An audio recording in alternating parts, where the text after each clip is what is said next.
Well, good morning and welcome to Frankly Speaking here on WYDC TV Big Fox. I'm your host, Frank Acom. We are broadcasting live from the Hesselson studio here on Market Street in Corning.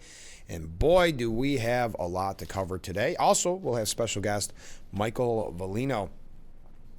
He is running for Steuben County Legislator. We'll talk all about that campaign. He's also running for Thurston Town Supervisor to be reelected there. His legislative district is District 9, Cameron, Canisteo, and Thurston. That'll be right around 7:20 this morning. But let's kick off the program with the Steuben Senior Services Fund section of our program, where we read viewer comments that came in after yesterday's broadcast or early this morning. Steuben Senior Services Fund, empowering seniors to age at home. All right, here we go. First up, Rick writes in, good morning, Frank. Well, good morning, Rick. Well, it's Vote No Day. Get out there, everybody, and get your school budget vote in. Yes, today is the budget vote. Do not forget. I know there isn't quite as much buzz around this one. This needs to pass by 50% plus one. With Corning Incorporated's investment of $1.8 million, some people don't seem to be as active. So I'm asking the question, will you be out to vote today? And what is your thoughts on the school budget? But I'll continue with what Rick had to say. The school district slashed $2 million from the first proposal. Then Corning Inc. comes in with a $1.8 million grant. So the district only cut this proposal by $200,000, not $2 million. It's an automatic no. Rick then changes topics. Trump leaves the G7 early, citing tensions in the Middle East. Yes, we're going to talk about a lot of the tensions in the Middle East. What we're learning, he did leave the G7 summit early, telling people to get out, essentially. Rick says, I hope he doesn't decide to get involved in this Israel-Iran mess with the bunker-busting 30,000-pound bombs. Not our fight. They like to fight over there. Let them fight. After all, Trump is the one that tore up the nuclear development agreement. Excuse me. Sorry about that. I don't have a cough button. The limited nuclear development by Iran. So no agreement in place. Iran goes full out on their enrichment and ballistic missile programs. Donald, what did you think Iran would do? He should have stayed at the G7 summit and done something for the people of the United States. Even Tucker Carlson thinks getting more involved in the Middle East is a bad idea. America first, Donald. When are you going to get around to that one very big campaign promise? Have a good day, Rick. Thank you, Rick. I hope you have a good day as well. Comment from a different viewer. Good morning, Frank. Well, good morning. So Hochul will share information regarding illegal criminals with the liberal Canadian government, but not with our own federal government. This tells me two things. One is that she knows that illegals are criminals and should be monitored, and that she is, in spite of my assumption regarding said knowledge of her supposed beliefs regarding the illegals, willing to fight our own government out of spite and due to her ego. Has complete disregard for the safety of not only New Yorkers, but also those who live in the rest of the country, even though her lip service indicates otherwise, i.e. that she is all about protecting law-abiding citizens. Well, she's very good at presenting a message that is not factually accurate at the end of the day, but we'll continue. From this, I can only conclude that she is as haphazardly rudderless as the rest of her party. Thank you very much. A different comment. It had occurred to me as I was watching a commercial for MASH that Loretta Swit passed a while ago. Yeah, probably, about a week, 2 weeks ago? When I was younger, I never thought she was that pretty. But at my age now, I know I was mistaken. May she rest in peace with our Lord. It was tough. I had 2 or 3 times where I was supposed to interview her, and they just always fell through. Had hoped to get a chance to interview her. A pretty neat story, and with her time on MASH. But yes, she passed away a couple weeks ago. That's sad news. I don't know if we ever had a chance. I almost want to say it happened on the weekend. We never got a chance to mention it on the program, but I know we have a lot of MASH fans and a lot of the classic TV fans here on the program. Did you hear, speaking of that Gunsmoke is making like a unprecedented comeback? Not new episodes. Younger people are just watching old reruns of Gunsmoke. It was some chart where they keep track of these things where people can watch rerun shows that they think because of programs like Yellowstone and kind of this pushback towards Westerns, that it's doing really well. I was kind of shocked. I heard that on the news the other day, and I know we have some Gunsmoke fans out there. Okay, comment from Mark. Good morning, Frank. Well, good morning, Mark.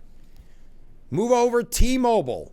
Make room for Trump Mobile. It's out and created by the Trump family. I saw that. So what it does is it's quite fancy looking, but it offers a no contract plan that includes unlimited wireless calling, text, and data, as well as 24/7 roadside assistance, telehealth options, and U.S.-based customer service. For just $47, I sound like I'm doing an ad, but this is just what the news article said. For $47.45 a month, referencing Trump's status as the 47th and 45th president, the company will also sell the T1 phone, a gold, quote-unquote gold, Android smartphone for $499, which they say will be designed and produced in the U.S. by third-party partners. Trump Mobile will connect customers to 5G services from AT&T, Verizon, and T-Mobile, replicating the business model of Mint Mobile and Smartless Mobile. These companies resell access network capacity of major carriers while doing their own plan marketing and consumer service. There you go. That was a pretty big story this morning. I forgot to keep the website up to show you a picture of it. But maybe if I get a chance, I will. It's kind of difficult to do it live on the air. I see some more comments coming in. We'll get to those in the next break. Before we go to the really breaking news this morning, and remember, yesterday we had a ton of comments. I hope that sticks with us because we had fun yesterday. But we have a couple updates, a couple quick stories before we get into the really serious news when we talk about Iran and Israel. Also talking about that assassin that we mentioned, alleged assassin that we mentioned on yesterday's program. But first up, major update. The world's greatest eater, Joey Chestnut, has agreed to return to Nathan's July 4th hot dog eating contest. Your July 4th is back, folks. The celebration is back. I know last year when I brought this up, all the comments I received is how gross the contest is. So I don't think this is the most hot topic I could bring up. In full disclosure, I interviewed Joey Chestnut a couple times on my radio program. Really, really nice guy. The competitive eating superstar will take part in this year's hot dog eating competition on Coney Island on July 4th after missing out on the event last year over a dispute related to a sponsorship deal that Chestnut had with another hot dog brand. It was like a meatless hot dog, if I'm not mistaken. So Major League Eating, yes, that is an actual thing. Major League Eating and Joey Chestnut made the announcement yesterday, a little less than a week after it was confirmed the two sides had been in heavy negotiations. Chestnut said in a statement, "I'm thrilled to be returning to the Nathan's famous 4th of July hot dog eating contest. This event means the world to me. It's a cherished tradition, a celebration of American culture, and a huge part of my life." I've got to say, sometimes when I get bored, I'll go on YouTube and watch the old introductions where that announcer just goes so over the top and gets everybody pumped up for the hot dog eating contest. Chestnut continued, "While I have and continue to partner with a variety of companies, including some in the plant-based space, those relationships were never a conflict with my love for hot dogs. To be clear, Nathan's is the only hot dog company I've ever worked with. I respect that there were differences in interpretation, but I'm grateful we've been able to find common ground. I'm excited to be back on the Coney Island stage, doing what I love to do, and doing what I live to do, and celebrating the 4th of July with hot dogs in my hands." Now, last year's winner, Patrick Bertolotti, hit the 58 dogs and buns number and became the first person since 2015 not named Chestnut to win the competition. Chestnut has won the competition a record 16 times. Considered the world's greatest eater, Joey Chestnut making a comeback on July 4th. Your thoughts on that? Okay, here's a weird one. This isn't what you would call an update, but I don't quite understand this. How do you say, is it the Louvre? The Louvre Museum? They delayed its opening yesterday because staff cited an emergency meeting of senior officials. It was kind of a striking staff, if you will, because of, they say, quote, crumbling under the weight of mass tourism. But isn't that how, what I don't understand about this? You're protesting mass tourism at an art museum at the Louvre. Isn't that how you're getting paid? That would be like me complaining that I'm getting too many comments and too many viewers. We're just getting too many people coming to our museum and paying us too much money. So we have to strike? I don't quite understand it. And I was trying to do, maybe you can inform me. Because that to me is, well, thousands of visitors, tickets in hand, were corralled into unmoving lines, wanting to see, I think that's where the Mona Lisa is, right? The Louvre has become a symbol of tourism, pushed to its limits as hotspots from Venice and elsewhere try to curb crowds. The world's most iconic museum, visited by millions, is hitting a breaking point of its own. But again, that's how you make your money. I guess I'm just confused by that. I just have too many people watching, frankly speaking. I have too many people writing in comments and sending in waves. Wouldn't you say, well, that's weird, Frank? That's how you make money? Well, yes. That's not what the Louvre thinks. I guess they want while other museums struggle, I'm sure they're saying, we'll take your tourism. Just strange. Hey, I bet you were wondering what Bob Menendez, how he spent his last day before reporting to federal prison. Well, you're in luck. Disgraced former Senator Bob Menendez spent some of his final hours as a free man running errands with a fellow convicted felon, his wife, Nadine.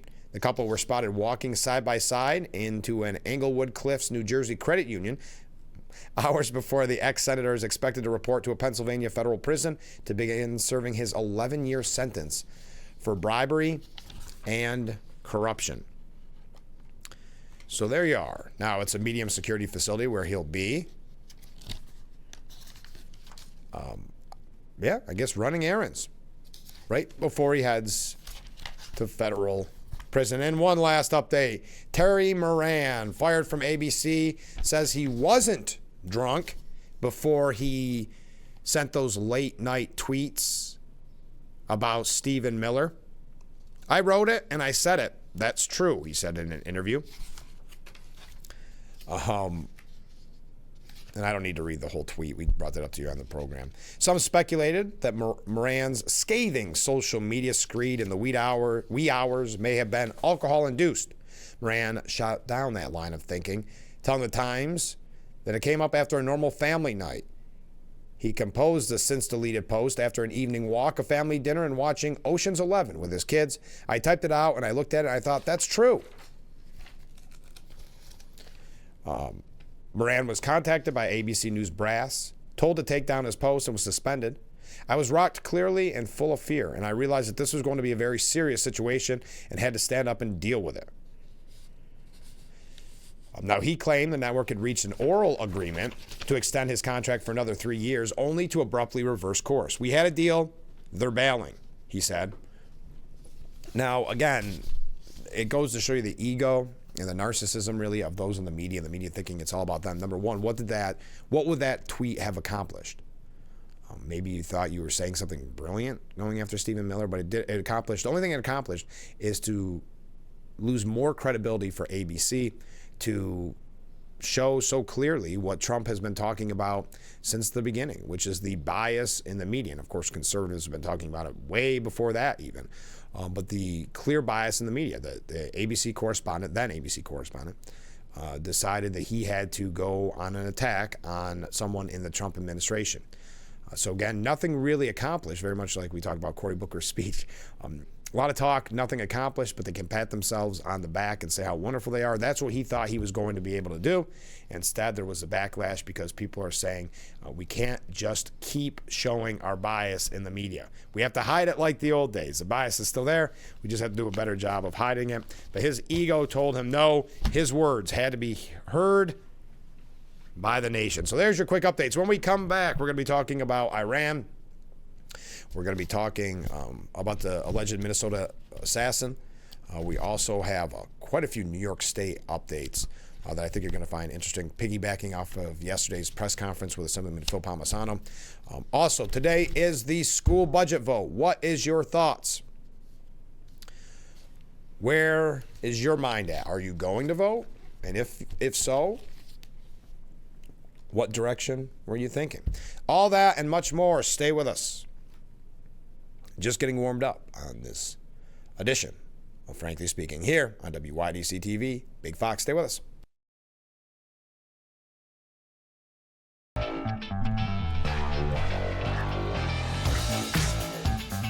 The Frankly Speaking Roof Cam, brought to you by Boss Security in Horseheads. Contact them today for all your business and home security needs. We are back broadcasting live from the Hesselson studio on Market Street Corning. Coming up in the 7 o'clock hour, Michael Volino. He is running for Steuben County Legislature in the 9th District, Cameron, Canisteo, Thurston, and also for re-election to the Thurston Town Supervisor position. So he'll be coming up in the 7 o'clock hour. All right, let's go to the Steuben Senior Services Fund section of our program where we read viewer comments. Good morning, Frank. Well, good morning. Steve writes in, some people should know their facts before speaking. The Iranian deal, it was a deal that there was zero oversight. Iran wouldn't allow any inspections. Trump bankrupted Iran because of sanctions and told any country that bought oil from them we wouldn't trade with them. Then Biden gets in, removes all sanctions, allows them to sell their oil. They get over $60 billion to fund global terrorism and the extinction of Israel and America. Israel destroys all of the defense Iran had in place. Israel has destroyed over a third of the ballistic missile launchers. Now Iran wants to talk a deal again. Guess Trump had it right, all right to begin with. Thank you very much, Steve. Appreciate that. Trump warned everyone yesterday that they should immediately evacuate Tehran as he left the G7 summit early over the Iran-Israel conflict. He said Iran should have signed the deal I told them to sign. What a shame and a waste of human life. Simply stated, Iran cannot have a nuclear weapon. I said it over and over again. Everyone should immediately evacuate Tehran. About an hour later, Press Secretary Karen Leavitt tweeted that the president would be departing the G7 in Canada early because of what's going on in the Middle East. I have to be back early for obvious reasons, Trump told reporters. We had just a really great relationship with everybody, and it's really nice. I wish I could stay for tomorrow, but they understand this is big stuff. The commander-in-chief asked the National Security Council to be ready in the Situation Room upon his return to Washington, D.C., according to NBC News. Secretary of State Marco Rubio will be returning with Trump to D.C., citing a State Department spokesperson. The president's evacuation warning came after Israel officials called for those in Tehran to evacuate early Monday ahead of its continued military campaign against Iran, which has included slews of missiles exchanged between the conflicting country. The evacuation area includes an estimated 330,000 people in central Tehran, including Iran's state television headquarters, police headquarters, and 3 key hospitals, including one owned by the country's paramilitary Revolutionary Guard. Iranian authorities dismissed Israel's call for evacuation as nothing more than psychological warfare. So everyone should immediately evacuate Tehran. Now, I have some opinion pieces on this coming from all different sides. So I'd love to hear your thoughts. But yesterday, Prime Minister Benjamin Netanyahu, speaking to Iran International, said the hour of liberation for the Iranian people is near, stating that Israel's military operations against Iran, aimed at neutralizing its nuclear and missile threats, will leave the current theocratic regime, and I quote, shattered. He emphasized that Israel's twofold mission is to eliminate Iran's nuclear and ballistic missiles threat, both of which he described as existential. The consequences should be that the regime is shattered, because really, what do they have? What do they truly have? All of this is based on their image of invulnerability, of unmatched power, and we are cutting that power down to size. Then he addressed the Iranian people directly, saying, a light has been lit. Carry it to freedom. Carry it to freedom. It's up to the people of Iran. The hour of liberation is near. He also talked about the atomic bombs that Iran was working on. He said they were going to build 20,000 of these, meaning the Mach 6 ballistic missiles aimed at Israel. We had to act in the nick of time, and we did. The Israeli leader portrayed the campaign as not just a defense of Israel, but as a broader stand against tyranny. Quote, by acting to defend ourselves, we're also acting to defend others in the Middle East and even in Iran itself. Now, in response to reports alleging President Trump vetoed plans to target Iran's supreme leader, Benjamin Netanyahu did not confirm or deny, but stressed Israel's primary objective, to free ourselves from the dual annihilationist threat. If we can help you achieve your freedom, that is a noble and worthy cause. And then he went on to say about the military campaign, it's going brilliantly. Our soldiers, the Mossad, and the IDF are accomplishing unbelievable things with precision targeting. He claimed major blows have been dealt to Iran's nuclear leadership and infrastructure, as well as its missile production capability. Concluding with a historic and emotional appeal, Netanyahu invoked Cyrus the Great, quote, who freed the Jews as a symbol of past Iranian honor and future hope. Now it's time for you to be free. The people of Iran have a brilliant future, and our friendship can be restored to what it was and what it should be. This is the time. Now, Israel's U.S. ambassador says the beeper operation, remember the famous beeper operation, where all of those Hezbollah members had their beepers explode. Well, Israel's ambassador to the U.S., Yakel Leader, said there would be some surprises amid the Jewish state's conflict with Iran that will make Israel's explosion of pagers and walkie-talkies look simple, he said. We pulled off a number of surprises. When the dust settles, you're going to see some surprises on Thursday night and Friday that will make the beeper operation almost seem simple. Now, there's two trains of thought there. Maybe don't show your hand, or is it just to get inside their heads? So we're going to talk a little bit more about what Trump had to say, a little bit here about the opinion pieces, because I'd love to hear your thoughts. We also have kind of an update from the alleged assassin in Minnesota. I don't want to talk too much about that, though. Mike Lawler, who some are speculating is going to run for governor here in New York, he wrote an op-ed on he wrote an op-ed on Israel, I think, that we're going to get to here in a little bit. There is a poll out, and I want you to take it with a grain of salt. This is normally what happens with the gubernatorial race. There's a poll out that says Mike Lawler is the best chance to beat Governor Hochul, not Elise Stefanik. Now, we had that recent poll that showed Elise Stefanik was already, not even having announced, was already within 1 point of Hochul. So I'm not really sure if I buy all into this poll. I think it could be a little bit behind the scenes campaigning by Lawler and his people. But we'll talk about that and get your opinion on it as well. But right now we have to take a short break. Stay with us. This is Frankly Speaking here on WYDC TV. Big Fox. The Frankly Speaking Roof Cam with our picturesque view of historic Market Street in the Gaffer District. Brought to you by Boss Security, our friends at Boss Security in Horseheads. Contact them today for all your business and home security needs. We are back broadcasting live from the Hesselson studio. And right now it's time for the Steuben Senior Services Fund section of the program, where we go to viewer comments. Mark writes in, I watched a weekly update from Nick Langworthy as he had a video where he asked questions to Governor Kathy Hochul, and he had her tongue-tied, and she looked not too intelligent. He really railed her with questions that she stumbled over many times. Yes, they sent that video to the press. He did a great job. Congressman Langworthy did a great job at that hearing where Hochul testified. At least Stefanik did well. Hochul, again, not ready. She's not good off the cuff like that. She was not ready for those questions and came off many times kind of snarky, came off kind of arrogant, and overall, I think, to Mark's point, tongue-tied. That's a good way of putting it.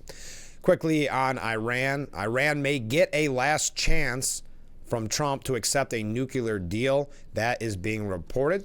This is from the New York Post, but still it's based on anonymous sources. The proposal is expected to keep the Trump administration's red line that the Iranian regime engage in no uranium enrichment, but could be slightly better than a previous offer made about a week and a half ago. That's what the Jerusalem Post reported yesterday. The White House did not immediately respond to comment. Now, according to Mike Lawler, again, Mike Lawler riding high. There's a poll out, which we're going to get to when we go to New York State updates, that said that he has the best chance to beat Governor Hochul. I know there'll be many in this audience that disagree, that they think that it's Elise Stefanik. They want Elise Stefanik to announce as soon as possible. About a week ago would have been nice. Some saying that they would take their inflation reduction rebate from the governor and send it to Elise Stefanik's campaign. So I would like your thoughts, Mike Lawler. Now, the thought behind that is Mike Lawler is more moderate, okay? So Mike Lawler stands a better chance with people that don't like Hochul but couldn't go all in for like a Trump candidate who they view as Elise Stefanik. I just think Elise Stefanik is such a great candidate in this situation. And the polls show that she was right neck and neck with Hochul before even declaring, without even campaigning. So your thoughts on that. Also, your thoughts on the school budget. Today is a school budget vote. Don't forget, set your alarm if you need to. Get out and vote. They're hoping that you will not turn out. But Mike Lawler, who could potentially run for governor here in New York State, writes, last month, I led my first congressional delegation trip as chairman of the House Foreign Affairs Committee's subcommittee on the Middle East and North Africa. We traveled to Saudi Arabia, Israel, and Jordan, linchpins of regional security. The trip was intended to reinforce the United States' enduring commitment to the region and to explore opportunities for fostering greater cooperation with our partners across a range of issues beyond just security. Only by working together to advance our shared goals can we set the conditions to achieve true peace in the Middle East. With Israel launching preemptive strikes on Iran to decimate their senior military leadership and nuclear program, the Iranian regime is in its weakest position yet. And the power paradigm in the Middle East is undergoing a shift. Now is the time to sit with our partners and advance cooperative dialogue. In Saudi Arabia, we discussed the opportunities that lie ahead with deepening bilateral ties. Saudi Arabia has proven to be a strong partner in the region on many issues of mutual concern. We discussed our recent enhanced security and economic relationship, as well as how the U.S. and the Kingdom can collaborate to achieve shared goals such as de-radicalization. In Israel, we reinforced our close alliance, continuing to ensure that there is no daylight in this relationship. We discussed how Israel can fully utilize and strengthen its existing normalized relations with its allies, as well as how the country can take steps to normalize relations with additional countries in the Arab world in the near future, including to counter Iran's malign activities. In Jordan, we discussed Amman's unique position in the region. We underscored our commitment to providing the kingdom with the tools it needs to succeed in countering the multifaceted threats it continues to face. So I don't want to go through all of this, but it boils down to this. Strengthening these three relationships and investing in each country's long-term stability is key to enhancing U.S. objectives in the region, and something we can all agree on. Iran is the real roadblock to Middle East peace. Isolation of Iran and a future without Iranian funding of terrorism and enhanced nuclear capacity is key. The Iranian regime stands against our values and actively seeks to kill U.S. citizens and destroy our way of life. We cannot let them. However, when we confront the Iranian threat, we must ensure we do so with our partners in the Middle East. No one should go alone, or it will be bad news for everyone except the terrorists. The opportunities ahead are vast, and our vision of a better life, free from constant Iranian threats, is within our grasp. My trip taught me that folks still want to work with the U.S. and the strength of the U.S. dollar more than anything. Once the hostages are all returned home and Hamas is decimated alongside Iranian influence, we can fully start to move forward on the path toward peace and prosperity. Lastly, Iran must understand that there will be grave consequences for any actions they take in response to this justified attack. The United States will not hesitate to defend our ally Israel, our other partners in the region, and our military and diplomatic personnel.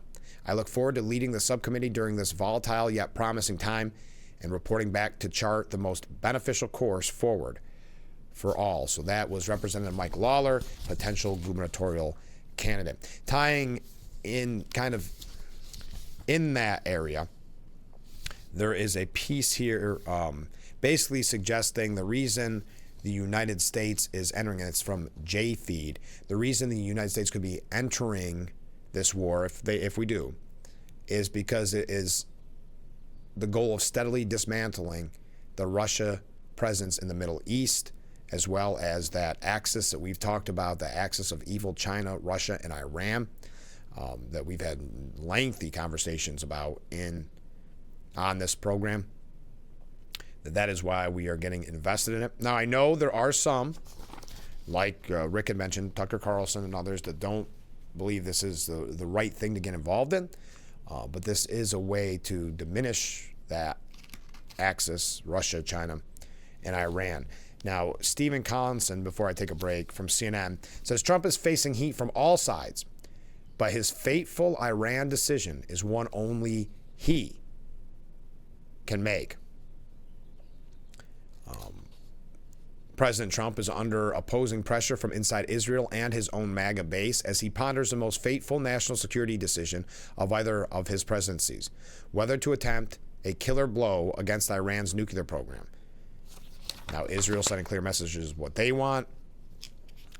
We have some varying political opinions in what they would call MAGA.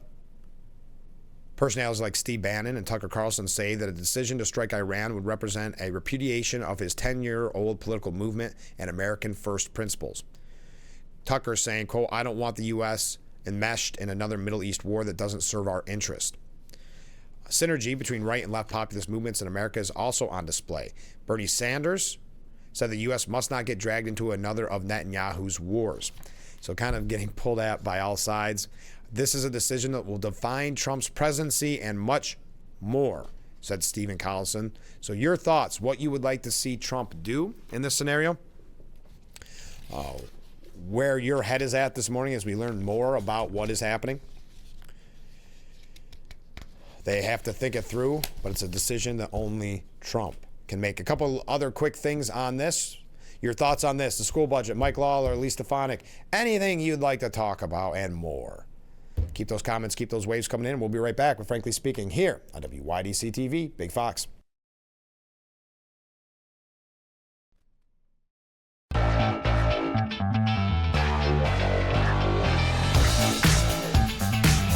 The Frankly Speaking Roof Cam, brought to you by Boss Security in Horseheads. Contact them today for all your business and home security needs. We are back, broadcasting live from the Hesselson studio during the Student Senior Services Fund section of our program. A viewer writes in, finally, get rid of Iran once and for all. Thank you very much.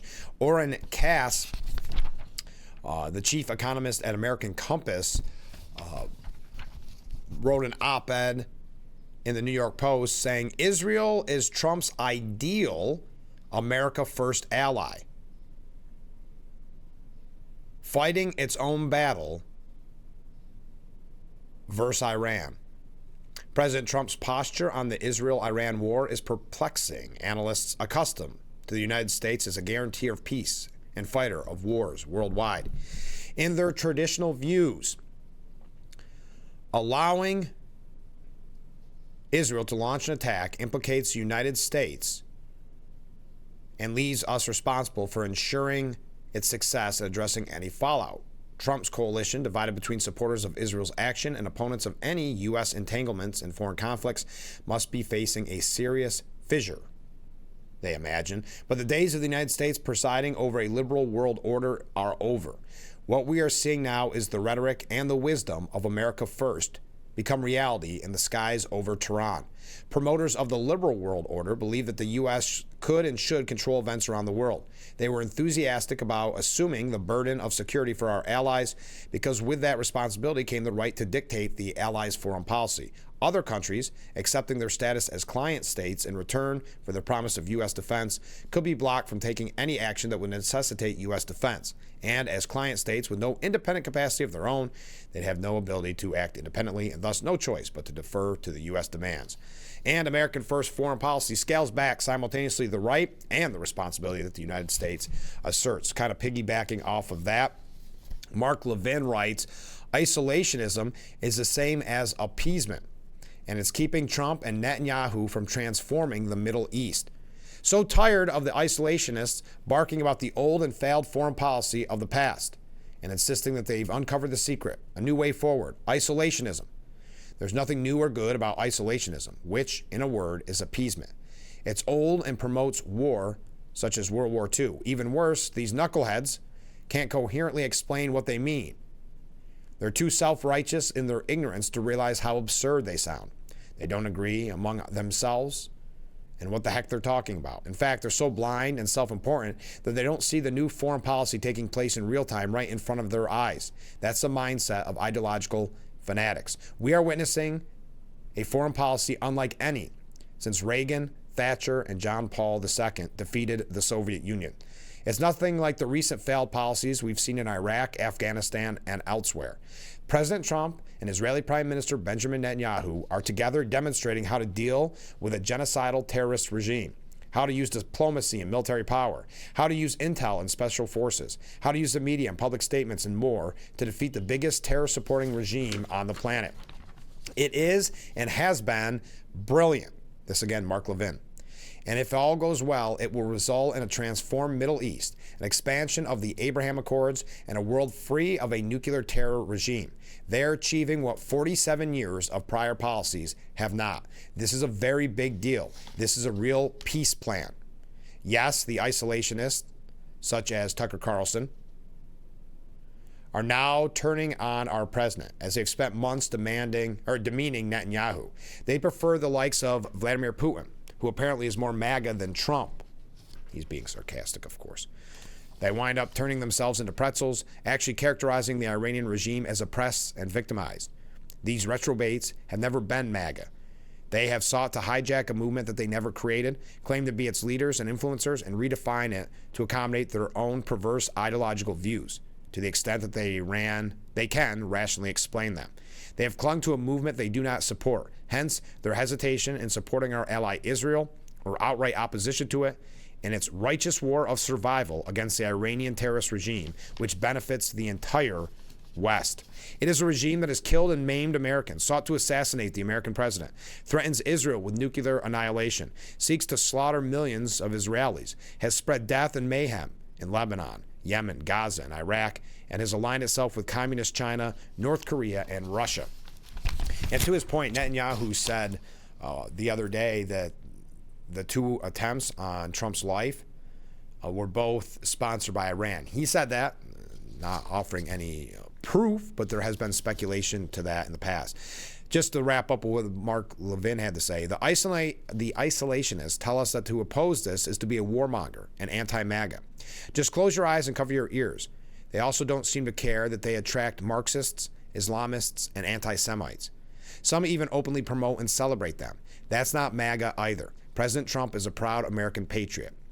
He despises bigots, and he has done more than any president ever to fight anti-Semitism and anti-Americanism in our country. No, they're not MAGA, but we've seen their likes before. All right, so there's our update. I know we spent quite a bit of time, but I think it's an important issue on Iran and what is unfolding.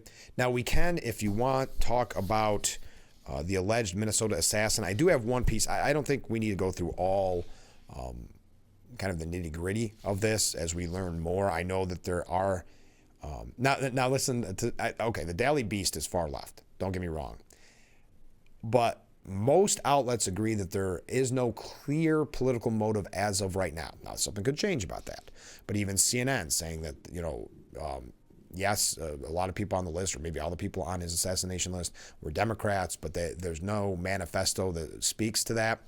But the Daily Beast puts it this way. Cops probe if captured MAGA assassin is part of a broader network. Again, the far left, Daily Beast. Cops are not ruling out the possibility that the suspected Minnesota assassin is part of a broader network. Well, of course, that's not a news story. Of course, they're going to look into every possibility of what led to this. So a non-story, essentially, but in a way to attack Trump supporters. We do have, where is it?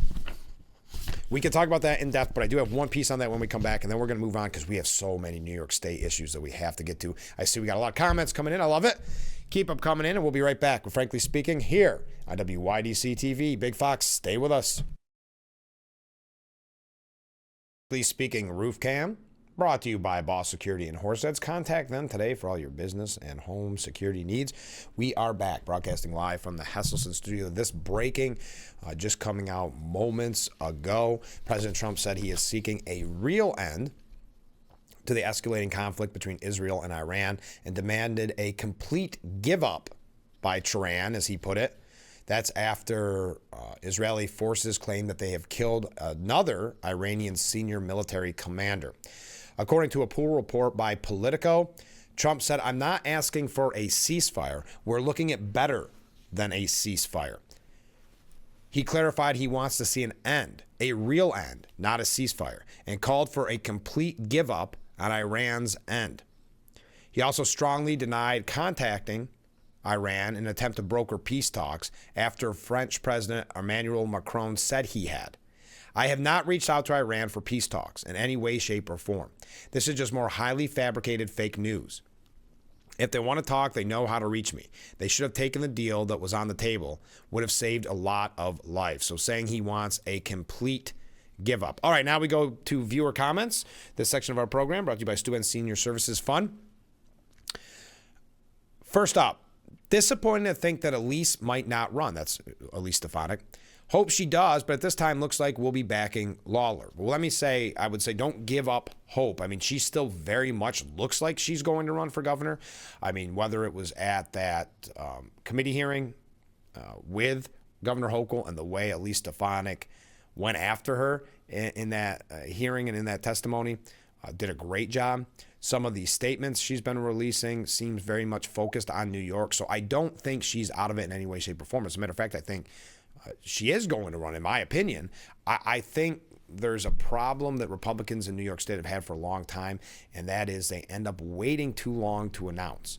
If you look at Lee Zeldin, he declared in April of the year before the election and then just hit the ground campaigning and campaigned as you know what off. We need that. Now, I would have liked to seen that happen already, no matter who the nominee is. But we need someone declaring very, very soon. And I hope it's not one of those Labor Day decisions. I think we want to see our gubernatorial candidate at the state fair, at various county fairs. So hopefully that decision is made soon. But I understand your mindset. Basically, any Republican, anybody but Hochul, right? If I'm reading between the lines there. Mark writes in, "I believe if we get involved in the Middle East war going on, it will be detrimental and possibly start World War III. Thank you, Mark. Comment from a different viewer. 2009, the Iranian people asked for Obama's help. He ignored them, allowed them to kidnap sailors, meaning Iran, and gave them the drone they used to build their drone program." Thank you very much. I see some other comments coming in. We'll get to those as we wrap up hour number one. I wanted to mention Vance Bolter, the alleged Minnesota assassin. The New York Post editorial board says his perhaps Vance Bolter's motives will turn out to be right-coded. Perhaps they actually reflect some more personal grievances. No matter what, the prescription for the rest of us, left, right, and center, remains the same either way. Tone down the political rhetoric. Nabbed Sunday after a massive manhunt, the apparent assassin of Minnesota State Representative Melissa Hortman and her husband, also fingered for the dire wounding of a state senator and his wife, was plainly struggling with financial and mental health problems after years of inflating his own reputation. Just as now looks like the guy who nearly killed President Donald Trump last year was disturbed, as was the guy who almost killed Representative Gabby Giffords back in 2011, and were a host of other political shooters in years between. But troubled minds and souls take cues from the world around them, and American political rhetoric has grown routinely too heated. House Minority Leader Hakeem Jeffries called for, quote, all elected officials from across the political spectrum to conduct themselves responsibly, just as similar resolutions have been in their day. Maybe this time the lesson will sink in. I'm not going to go through each individual case, but the nation needs most people on both sides of the great divide to face the truth and do better, or it will only get worse, is their argument. Okay, back to New York. Representative Mike Lawler and that poll when we come back. Keep your comments coming in. In the next hour, we are going to be talking with Michael Volino. He is running for Steuben County Legislature in the district that encompasses Cameron, Canisteo, and Thurston. And as well, he is running for re-election as Thurston Town Supervisor. Reading your comments and getting into New York State politics when we come back to wrap up hour number one. Stay with us.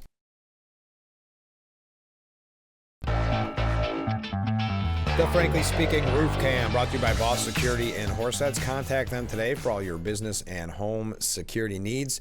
We are back broadcasting live from the Hesselson studio, the Steuben Senior Services Fund section of our program, where we read viewer comments. This viewer writes in, the Minnesota murderer is a religious fanatic who is absolutely against abortion.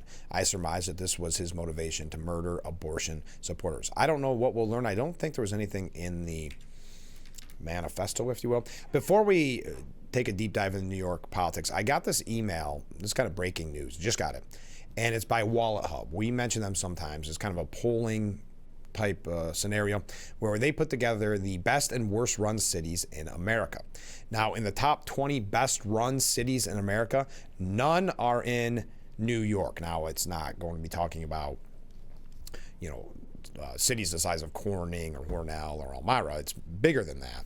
But I think it ended up being 148 of the largest U.S. cities. So instead of looking at the best, I hit the kind of rewind button to take a look at the worst. Ranking the worst, 148, San Francisco, California. Then 147, Detroit, Michigan. 146, Oakland, California. And here it is, 145 out of 148, New York. So here's another one. 120, and you notice all these run by Democrats. 124th out of 148, Rochester, New York. Interesting. So there you are. Just saw that as we jump into the New York State issues. Representative, according to a new poll, Mike Lawler would have a better shot than Elise Stefanik in defeating Democrat incumbent Governor Kathy Hochul. That's according to a new bombshell poll. Keep in mind, sometimes he's polling behind the scenes. I'm not suggesting that Mike Lawler did this, but sometimes people that support him will release polls like this and some information like this to kind of get the ball rolling. I don't understand why neither Mike Lawler or Elise Stefanik have declared yet. I wish they would. I wish one would. I would like personally to see Elise Stefanik. I know that poll showed her tied with Hochul, even though she hasn't declared yet. But Lawler would fare better among moderates than Stefanik, as both Republicans eye a possible race against Hochul. That's according to Brock McCleary, founder of Harper Polling. Hochul leads Lawler 48 to 41% on the initial ballot, but the race becomes a dead heat when participants were informed of their records. Hochul was still ahead, but by a margin of only 44% to 43.4%.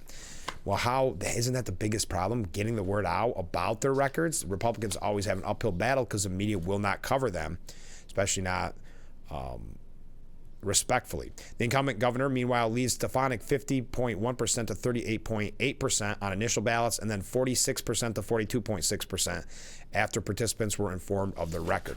So this is pushing, and here's a problem I have with this, because this is the same thing we were told at the federal level for decades as Republicans, that the more moderate candidate has the best chance to win. And then we always say, well, that's what you told us about McCain. That's what you told us about Romney. You try to tell us that about Jeb Bush. When does it end? When do we keep losing with moderates? I'm not criticizing Mike Lawler. I'm just saying that's where this polling mindset comes from. That's where this mindset is, that the more moderate has a better chance to win. I'm not sure that is the case. I think if you look at the huge inroads Trump made with Republican voters, with Democrat voters, or just voters in general in New York, I think that's because it was Trump's style. I think if you get a moderate in there, you're not going to have that same impact. You're not going to drive people out to the polls. But keep in mind, this is kind of the back and forth of the polling right now, where they're using it behind the scenes to kind of push a candidate along. According to McCleary, self-identified moderates are a key voting group to win statewide in New York, because by party registration, the moderates in the survey were 51%, Democrats 21%, Republican and Independent 28%. right? Is that right? That's weird. No, independent 28%. I'm sorry. They worded that really strange. Democrats 51%, 21% Republican, 28% independent. There we go. Lawler performs 10 points higher than Stefanik on the gubernatorial ballot among moderates. Okay.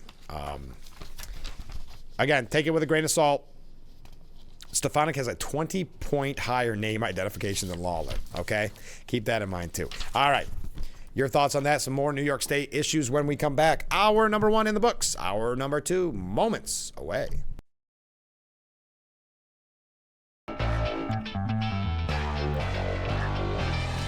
It's hour number 2 of Frankly Speaking, and we're broadcasting live from the Hesselson studio here on Market Street in Corning. Thank you so much for joining us. Of course, today is the school budget vote. I know in our area, you've been asked to vote just about 3 times in a month, twice on the budget. And coming up next Tuesday, the primary votes for many of you. So it is important. That's why we're going to keep reminding you throughout the morning. Don't forget to vote. Today, the school budget vote is very important. Coming up, speaking of primaries, in about 20 minutes, we'll be talking with Michael Volino. He's running for Steuben County Legislator in the district encompassing Cameron, Canisteo, and Thurston. He's also running for re-election to be Thurston Town Supervisor. Okay, let's go to the Steuben Senior Services Fund section of our program where we read viewer comments. Steuben Senior Services, empowering seniors to age at home. Mark writes in, Elise Stefanik is my choice if she runs. I like that, Mark. I like that a lot. Comment from a different viewer. Regime change doesn't necessarily make what does that mean? Wait, did I get cut off here? I think I cut off the text. Ideology change, maybe? Regime change doesn't necessarily mean ideology change. That's the real issue. Okay, I think I got the gist of that. That was my fault, not yours. Appreciate it. Comment, another comment. Stefanik is the one. Mike who? That's meaning Mike Lawler. I think the trend here, at least if I can get it kind of an informal poll that we're taking here on the program, I would say most of you support Elise Stefanik. I'd also say, if I'm reading between the lines, most of you will support anybody but Governor Hochul, but Elise Stefanik is the clear favorite, according to, anecdotally, to the viewers of Frankly Speaking. Also, I'd love to hear your thoughts on the school budget. That informal polling seems to have a lot of you heading towards a no vote, but remember, they need to get just 50% plus 1. Now, last time their budget failed 60% to 40%. Will there be the excitement to get out and vote, or with that donation from Corning Inc., have people kind of lost interest and said, I'll vote next time? I hope that's not the case. I don't believe viewers of Frankly Speaking are that way. They realize the importance of the vote, but I would love to hear your thoughts. I see other comments coming in. I didn't get a chance to read them before we went on the air. We'll read them in the next segment. Speaking of New York State issues, State Attorney General Letitia James is conducting a misconduct probe of a New York local law enforcement agency because they had the audacity to help the Trump administration crack down on illegal immigration. The AG's office asked Oswego County Sheriff Don Hilton for documents outlining any cooperation between local law enforcement officials and federal agencies, including immigration and customs enforcement, customs and border protection, and homeland security. Yes, right in Oswego. A letter from the office asked Oswego County Sheriff Don Hilton to turn over those agreements concerning the enforcement of federal immigration law. It has also asked for documentation about cops receiving training on enforcing federal immigration. The letter cited a section of state law on official misconduct and asked for any training on immigration enforcement and a list of all traffic stops involving the office. So Tish James, continuing her fine tradition of politicizing and weaponizing the judicial system, the lawfare. I'm not going to go through all the specifics of what the letter said. The Office of the Attorney General does not target New York counties for cooperating with the federal government. The law enforcement misconduct investigation official reviews matters concerning potential violations of New York's civil rights, the spokesperson for her office said. It is wrong to inaccurately speculate about our office's ongoing work with local law enforcement, especially when coming from extremist politicians with partisan agendas. So Tish James probing local cops right in Oswego for misconduct because they had the audacity for working with the Trump administration and ICE. Maybe, and I wouldn't say it's in retaliation for that. I'm sure it's unrelated. But Trump orders ICE to expand its deportations in large cities, including New York and Chicago. That is being reported, saying on Truth Social, ICE officers are herewith ordered by notice of this truth to do all in their power to achieve the very important goal of delivering the single largest mass deportation program in history. In order to achieve this, we must expand efforts to detain and deport illegal aliens in America's largest cities, such as Los Angeles, Chicago, and New York, where millions upon millions of illegal aliens reside. All right.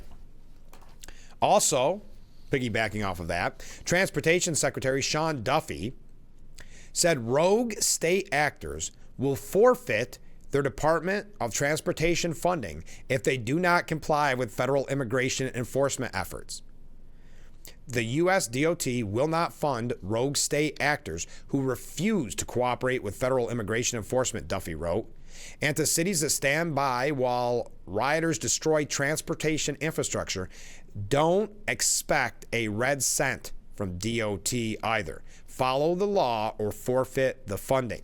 So I know we've had a few people write in on this program and comment, who's going to pay for all this destruction?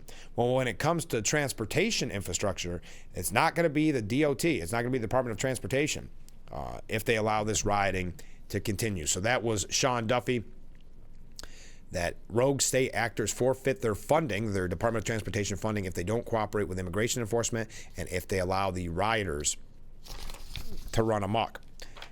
Now, also, since this is all about, I know it started off as a New York issue, and they all kind of tie in with New York issues, but since we're on ICE, I wanted to mention this as well.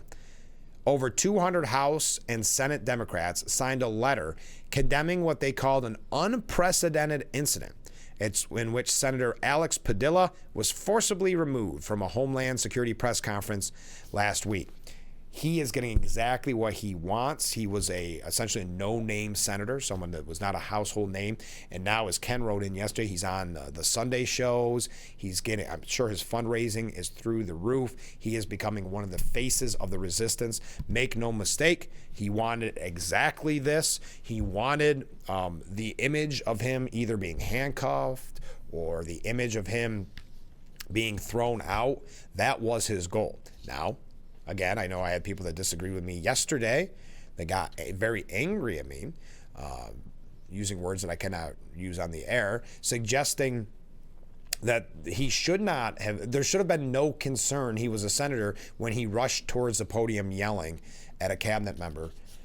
I would ask, and I think it was a New York Post who asked this as well, the Democrats sticking up for Alex Padilla, how would they respond in the same scenario if an unknown person started rushing towards the podium yelling questions? Do you think that they would have just sat there politely and answered the question? Signed by 188 House members of Congress and 35 senators, the letter accuses the Trump administration of a potential violation of separation of powers and said the incident raises alarming questions about the conduct of federal law enforcement agencies, the coordination of protective services, and the administration's posture towards congressional oversight. Again, they know this is disingenuous. They know that you cannot just scream at a cabinet member and yell at them and not expect to have some type of security called on you. As I have said, I have attended a few press conferences with Chuck Schumer. I'm sure that would not be tolerated with Mr. Schumer. Videos of the incident showed Padilla attempting to walk up to Noam while she was speaking at a podium and trying to shout over the secretary. But law enforcement stepped in and forcefully stopped Padilla's advance. He was handcuffed and briefly detained by officers. Padilla was eventually taken out of the room, brought to the ground, and handcuffed, which is exactly what he wanted, unfortunately. Fox News reporters who were present at the news conference said Padilla appeared to be detained for a period of time. Padilla has claimed, quote, "I wasn't trying to be disrespectful or disruptive, and I don't think I was. And I was simply asking a question, just as the members of the press corps ask questions. Members of the Congress, members of the Senate ask questions to do our job to hold the administration accountable." Now, the letter sent by the Congressional Hispanic Caucus and joined by hundreds more other lawmakers was sent to House Speaker Mike Johnson and Senate Majority Leader John Thune. The letter was signed by the likes of AOC. This is an interesting one. Senator John Fetterman, House Minority Leader Hakeem Jeffries, and Senate Minority Leader Chuck Schumer. I'm not going to read the whole quote. As responding to the letter, a White House spokesperson, Abigail Jackson, wrote, Padilla lunged towards Secretary Noem's podium in the middle of a press conference, resisted law enforcement, and didn't immediately identify himself. Democrats are so desperate to talk about anything other than their supporters violently rioting in L.A. that they're trying to make a martyr out of a senator who acted like a kindergartner throwing a temper tantrum.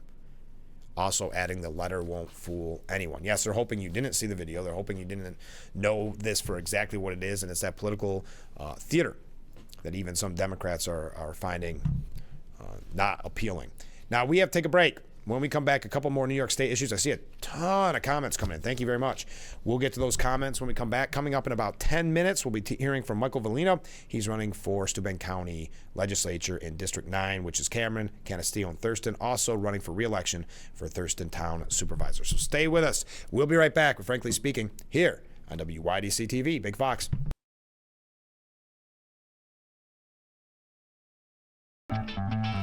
The Frankly Speaking Roof Cam, brought to you by our friends at Boss Security in Horseheads. Contact them today for all your business and home security needs. We are back, broadcasting live from the Hesselson studio on Marcus Street in Corning. And let's go to the Steuben Senior Services Fund section of our program, where we read viewer comments. Steuben Senior Services Fund, empowering seniors to age at home. First up, Obama allowed the Iranian Navy to humiliate our sailors. And in 2011, the sailors were punished by the Obama administration. Thank you very much. Comment from a different viewer. Isn't James in jail yet? If not, why not? That's Letitia James. I know that there is the case against her. I don't know. I think there's there's a little bit more before anything comes from that, one way or the other. So be patient, I would say, to find out what exactly happens in that investigation. Comment from a different viewer. Does anyone really think the school district didn't have all this, including Corning Inc., planned ahead of time? And while we are at it, who is the geniuses that write the contracts for administrators that hobbles the school district? Thank you very much. A lot of people making money off those contracts. Comment from a different viewer. Good morning, Frank. Well, hey, good morning. I'm concerned with the Corning Painted Post budget. As a senior, remember today is vote dates, Corning Painted Post school budget. As a senior, I feel that we should be at $10 per 1,000 assessed value, not $20. Joe T, I believe that means Joe Tobia, feels that $39 per 1,000 is acceptable, but it is not. My taxes are over $6,000, my goodness. Cut the administrative salaries, not teachers or student programs or security for our precious children. And we all know the optics and why they do that, right? We've talked about it on this program a million times. It's always, well, we're just not going to have security officers in the elementary school. That one I thought was low in the first budget, going that direction. Or we're going to cut after school activities. We're going to cut this. But I know from those who attended, told me that at those public forums, everybody is saying, what about the administrators? What about all this cost with all these people making very, very, very big money? And they'll say, well, we can't get rid of the contracts. Well, how about start offering retirement? How about not replacing these people when someone leaves? I mean, it's the administrative costs that are killing us. I feel your concern to that viewer. I've had a lot of people, specifically seniors, write in and say they can't afford to live in their house anymore because of the school budgets. I mean, look at. I don't want to get into this 100%, but look at this. Look at these numbers.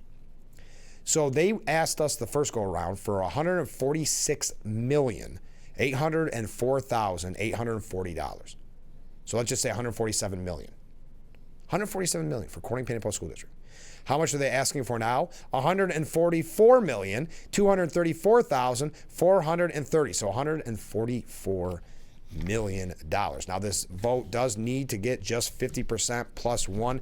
Today is the vote. So make sure you get out, and I want to hear your thoughts on it. But I feel for not just seniors in general, I've heard it from a lot of people that they just can't afford to even stay in their house because of taxes like this. And, you know, what's unique about the school budget is as we complain about costs of living in New York State, this is one avenue, one area where we can actually decide whether we want our taxes to go up or not. That's why I'm always surprised how easily they get passed. Well, and they do good with public relations, saying it's all about the kids, vote yes for the kids, those type of things. But it's not. They're talking about cutting teachers and student programs and things like that. But look at the cost of these administrators. So it's hard to take them at their word on that when we see where the real costs are coming from. But again, you have today a chance to decide whether or not in New York State you want, in this one area, higher taxes. Just something to think about. All right, I see some other comments coming in. We'll get to those in just a little bit. Let's talk about the HEAT Act for just a moment. Yesterday we had that great press conference with Assemblyman Phil Palmisano talking about the HEAT Act. Well, will 2025 be the New York HEAT Act's year? No. The bill, which was renamed the Consumer Savings and Reliability Act. Basically what happened is that they ended up just repealing the 100-foot rule, a key component of both the HEAT Act and its successor, leaving the Assembly to make the call. Ultimately, on Monday, the Assembly decided to move only on the straight repeal of the 100-foot rule, which required the utility companies supply gas to any customer who wants it, with the cost falling on ratepayers if they're within 100 feet of an existing line. Assemblyman Phil Palmisano, a staunch opponent of the HEAT Act, as it says here, said afterwards that despite his stiff opposition to the straight repeal, he's thankful that the full Customer Savings and Reliability Act did not pass. HEAT Act 2.0 would have been much worse, but this isn't much better. When you have more natural gas customers on the system, their revenue is added in to help pay for the fixed operation and capital costs that must be paid by the existing customer, saying that the repeal will save ratepayers money, arguing instead that it will cost them by decreasing the total pot of revenue. He also, in a different piece, was quoted, I think this was in Newsweek, he was quoted, again, this is Assemblyman Phil Palmisano, as saying, who's the ranking Republican on the Assembly Energy Committee, said the plan is designed to dismantle the affordable and reliable natural gas infrastructure supply and delivery system.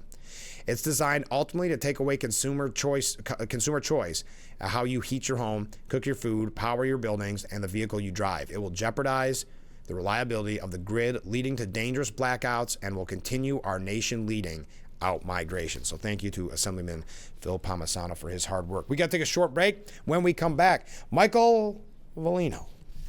He is running for Steuben County Legislature in District 9, which encompasses Cameron, Canisteo, and Thurston. He's also running for re-election to Thurston Town Supervisor. So stay with us. We'll be right back with Frankly Speaking here on WYDC TV, Big Fox.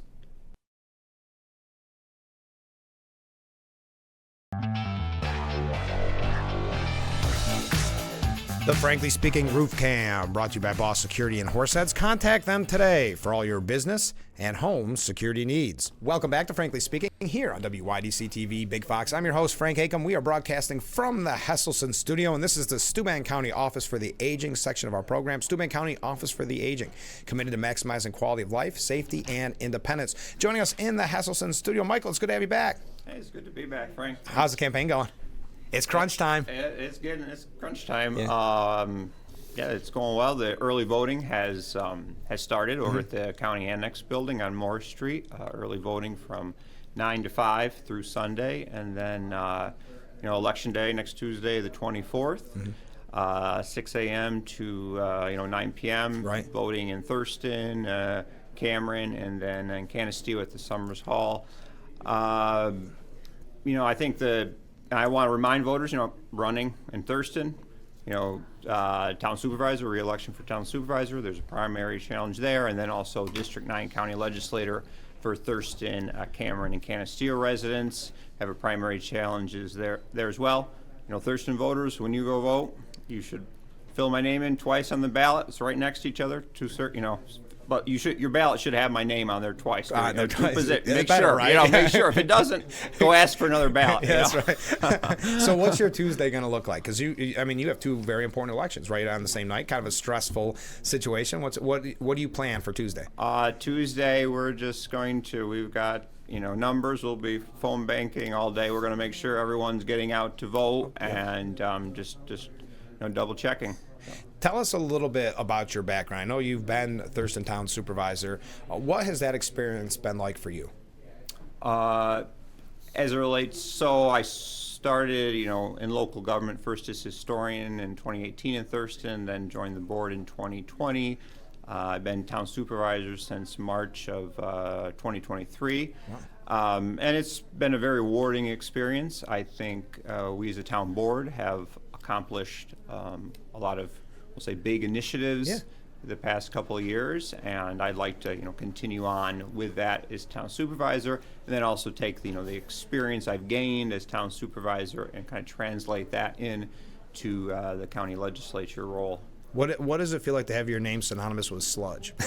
Well, you worked hard on that. You really did. Yeah, we worked very hard, and that when I started in March 2023, we kind of had a lot of turmoil, with our town as a result of that. We had our town supervisor, board member, town attorney, all resign over it. But we felt, so a little context, this was a 40-year practice, spreading sewage sludge in the town of Thurston. We became concerned in late 2022 when a large waste management company acquired property in the town of Thurston. They wanted to, expand on this operation, bring in this sewage sludge from, Long Island, primarily the Bay Park wastewater treatment facility, one of the largest in the state.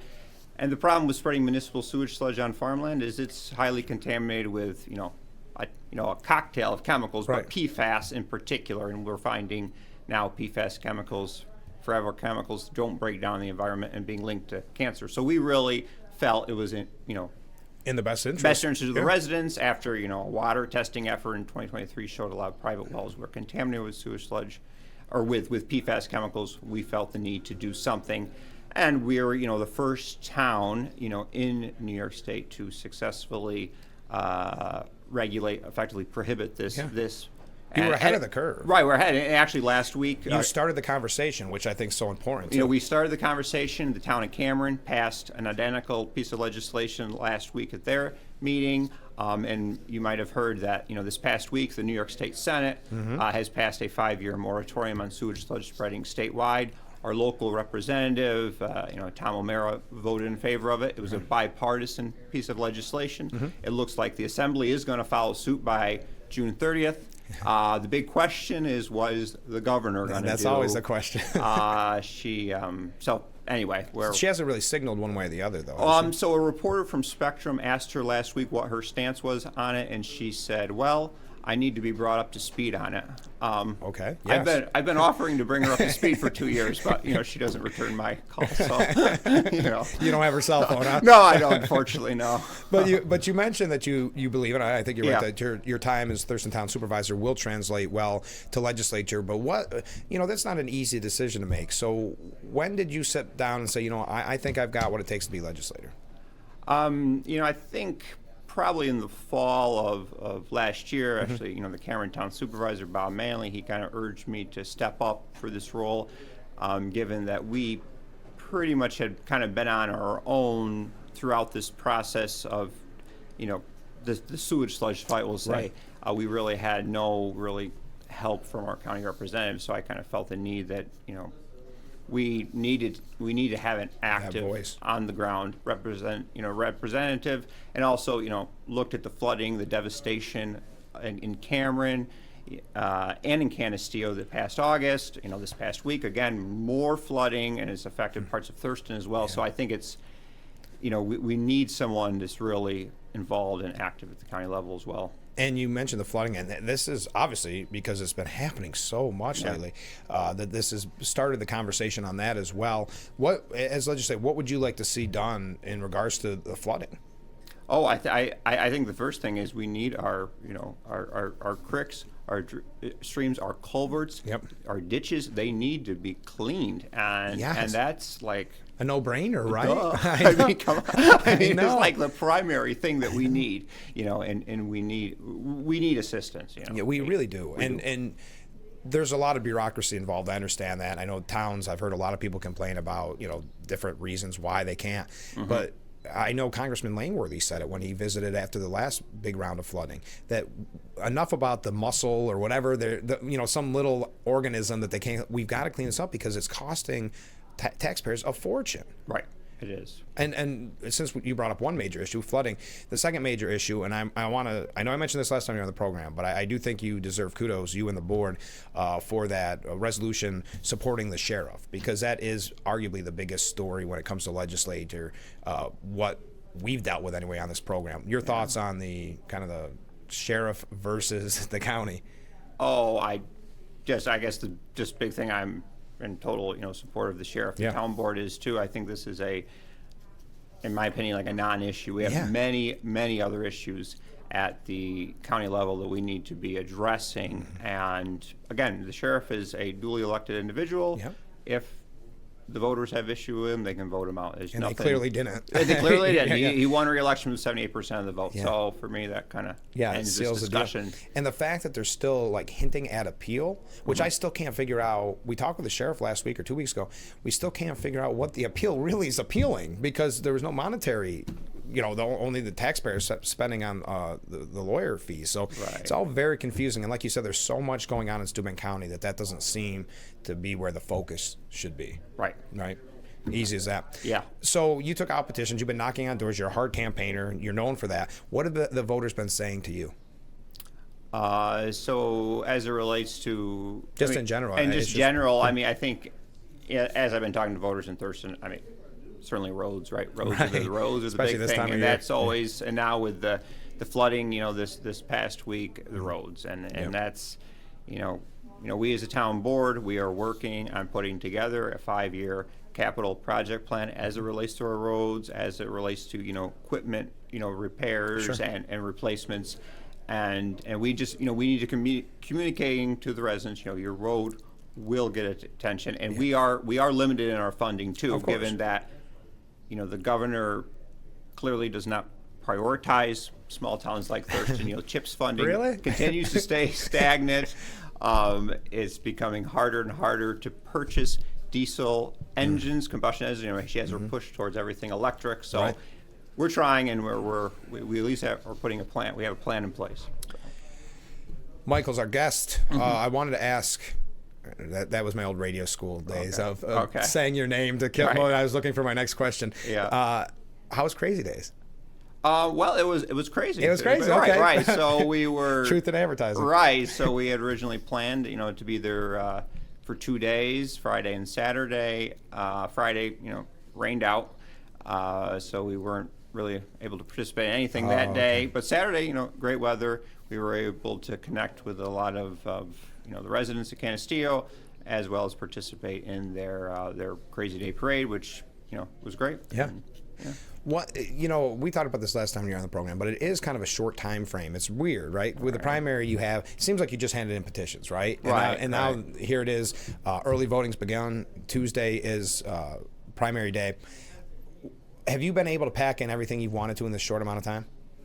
I think I have. I would have liked, to speak to a few more residents. I will go out again, this weekend, talk to some more. That's why I've, been trying to use Facebook to communicate. We sent out mailers last week. I've tried to make my number, my contact readily available to anyone. If I haven't got you, feel free to reach out, and I'm happy to, stop by and talk or whatever. Well, I'm excited for it because that's, if you're successful, then you have all those months to wait to the general election, right? It's just it's got to be frustrating. But you did have a couple meet the candidate events, right? Other than just Crazy Days. We did Crazy Days, and then we also did an event at the Cameron Mills Market at the end of May. That met with a lot of Cameron as well as Thurston residents that day. Again, wasn't great weather, cold, rainy, but still we had a good turnout. Oh, good. Yeah. So before we go, where can people find out more and find out how to help your campaign? So we have a Vote Volino Facebook page. Friend us on there, and Then we have our email, votevolino@gmail.com. If you have any questions? If you have any questions, reach out. Yep. And you had signs, right? I think I saw a picture online. You're out taking out signs. We do have signs.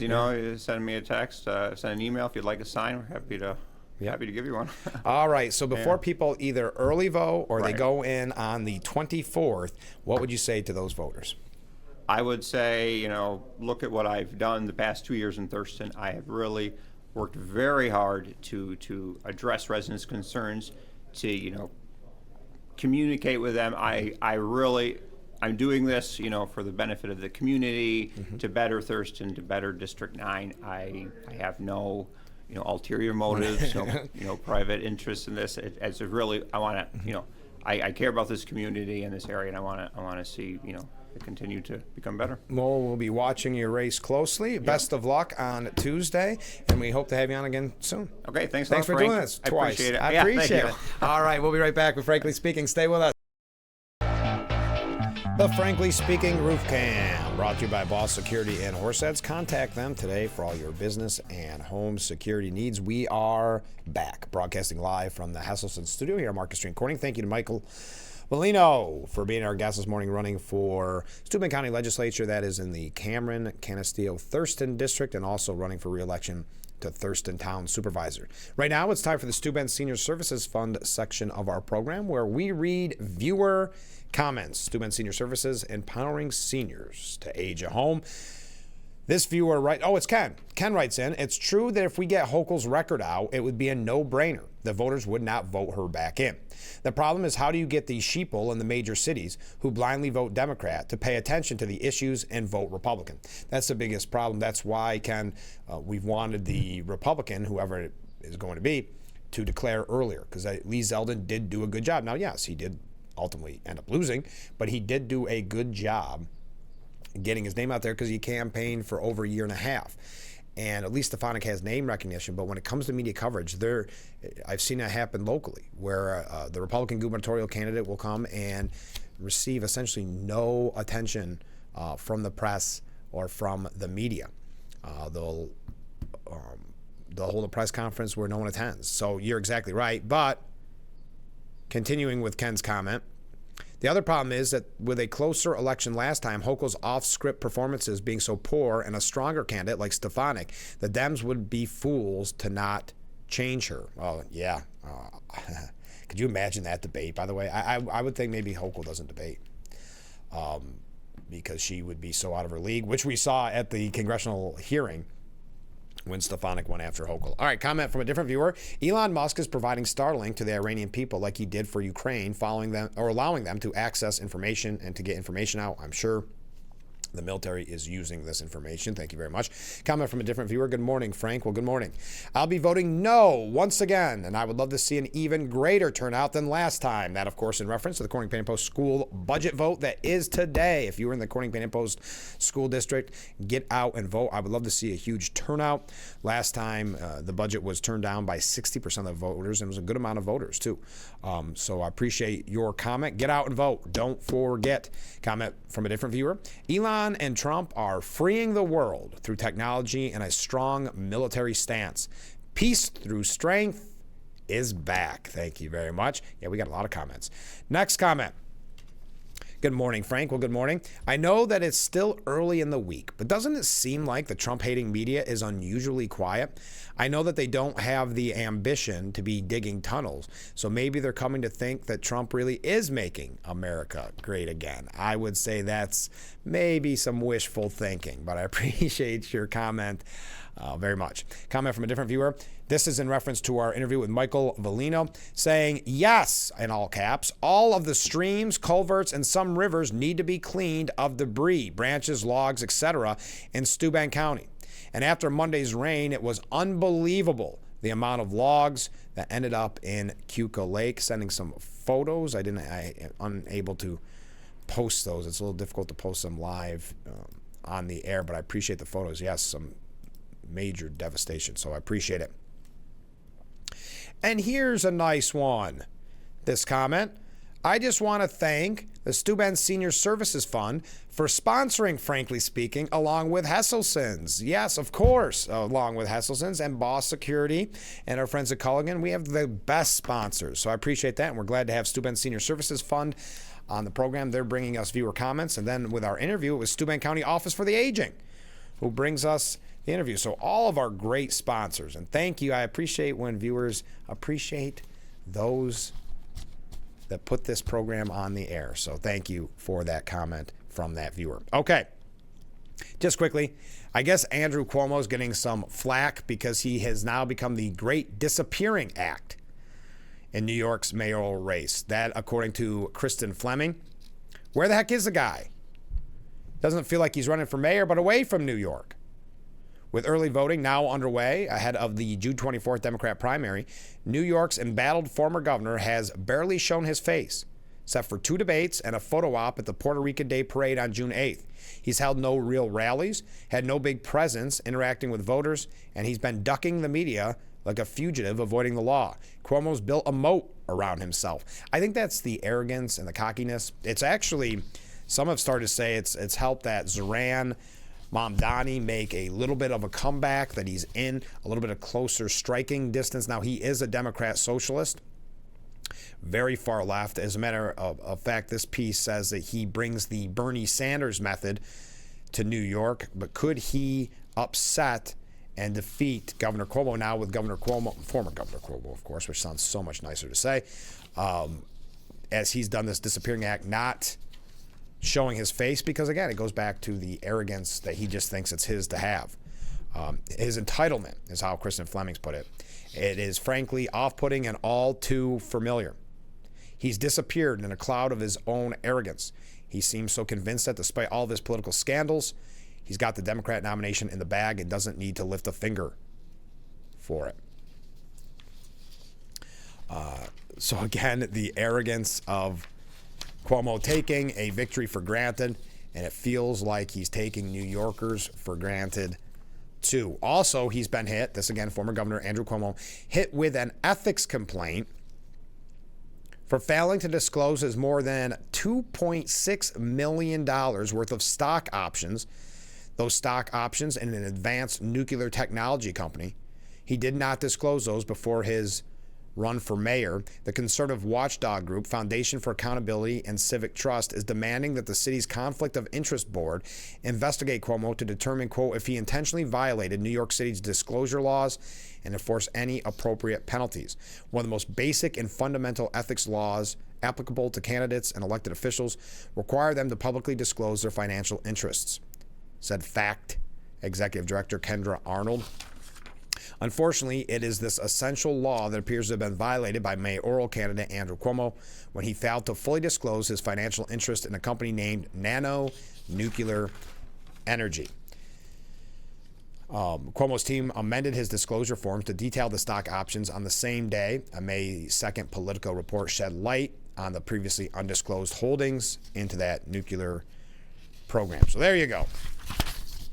Just a couple of updates on Cuomo. So today is the Corning Pennant Post school budget vote. Your thoughts? I would say an informal poll here on Frankly Speaking. Seems that you are active to go out voting and also active in voting no. Seems to be the common thread, but if you have a different opinion, I would love to hear from you. Again, they are asking, Corning Pennant Post originally asking for $147 million. It is now $144 million. Now, the vote is today. It is between noon and... No, that can't be right. Nope. I was looking at the wrong time. I have the times here somewhere, but I believe it begins here in just a little bit time-wise where you could get out and vote. So make sure that you vote today. That is for the Corning Pennant Post area school district budget, again, of $144 million. Your thoughts on that? When we come back, we're going to talk about the big, beautiful bill. We've got a couple Trump updates in general. I see a lot of comments coming in. All that and much more. So stay with us. We'll be right back with Frankly Speaking here on WYDC TV, Big Fox. The Frankly Speaking Roof Cam, brought to you by Boss Security in Horseheads. Contact them today for all your business and home security needs. We are back, broadcasting live from the Hesselson studio here on Market Street in Corning. Today is the Corning Paint and Post School Budget Vote. So make sure you get out and vote, and I'd love to hear your thoughts on it. Let's go to viewer comments. Viewer comments brought to you by Steuben Senior Services Fund. And again, we thank the viewer who thanked Steuben Senior Services Fund in the last segment for being a sponsor, empowering seniors to age at home. Here we go. First up, Trump left Canada to deal with Iran. The rest stayed behind to plan Greta's flotilla to Iran, probably. That went so poorly for a trip to Gaza, and the optics look so bad. And of course, the pollutants used for that round trip. I don't know if she'll be doing a flotilla anytime soon. Who knows? She might like that attention. We also know that that group was forced to watch the horrific acts on October 7th as a sort of punishment, which I think was a great decision. Comment from a different viewer. I wish I knew what candidate in the town of Corning and Canton would address the road conditions. I nearly lost a filling while traveling on Buckwheat Hollow Road recently. The holes are massive, deep, and numerous. I realize weather plays a role, but maybe it's time to use crushed shale. It's durable and long-lasting. Thank you very much. Comment from a different viewer. Frank, your Frankly Speaking stickers appear to be the size of business cards.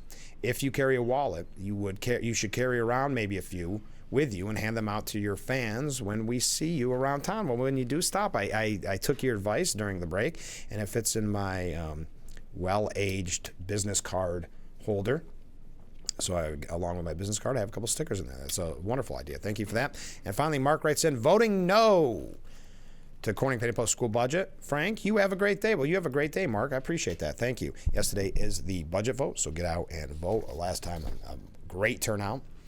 We'll see if that can hold. Now, the Senate committee has made revisions to Trump's big, beautiful bill.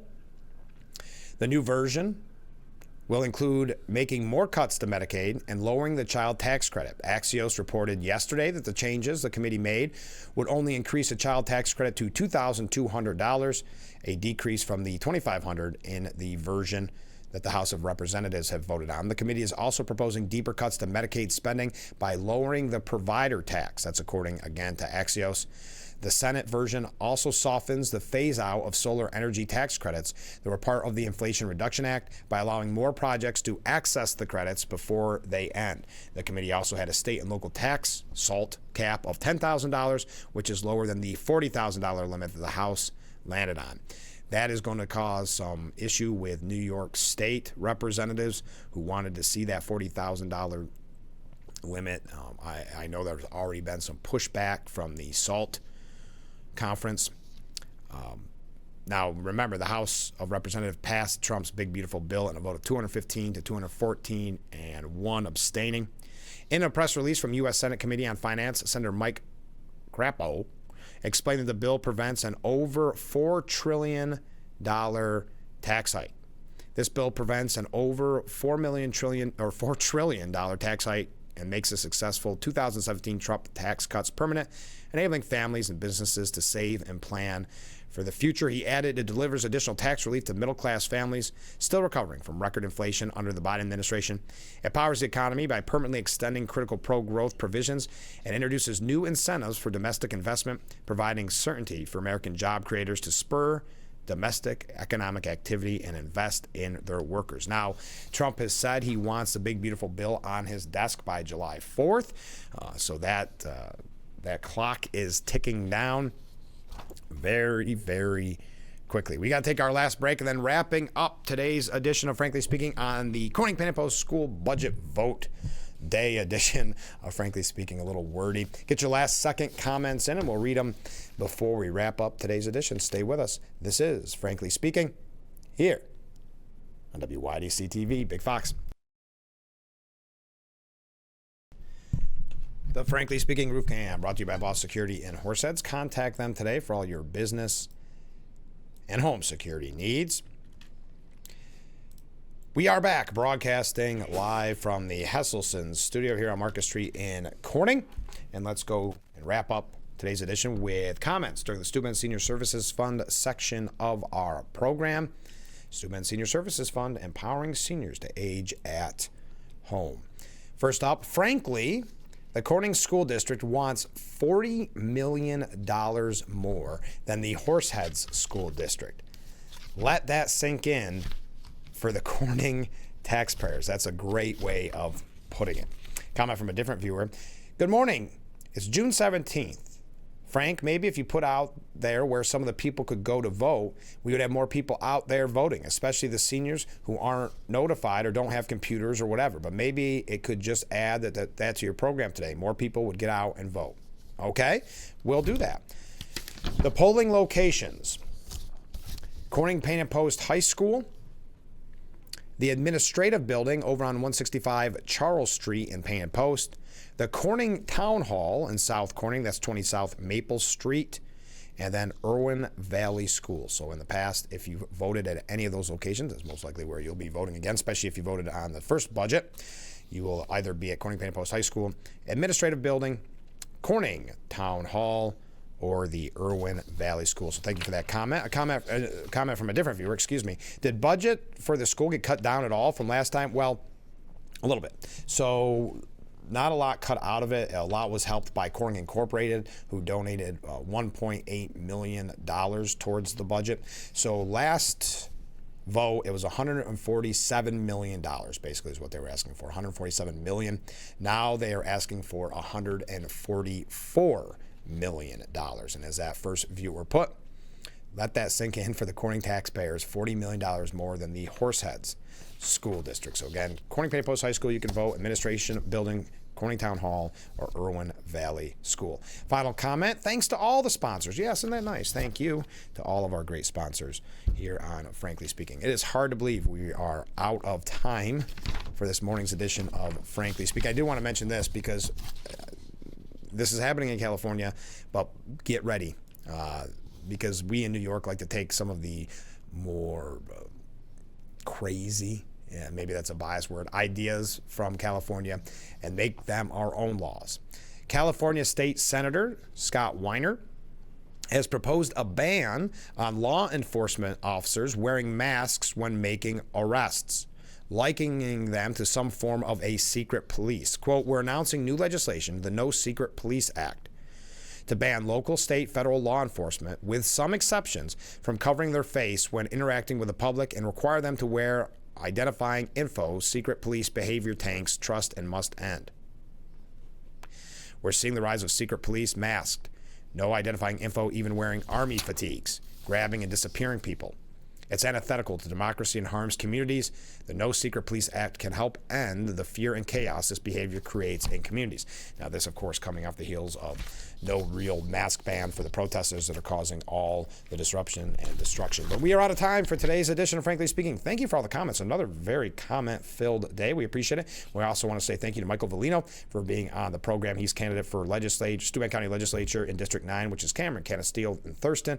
He's also running for re-election to Thurston Town Supervisor. Have a great day, everyone, and we'll be back tomorrow morning bright and early starting at 6 a.m. I look forward to it already.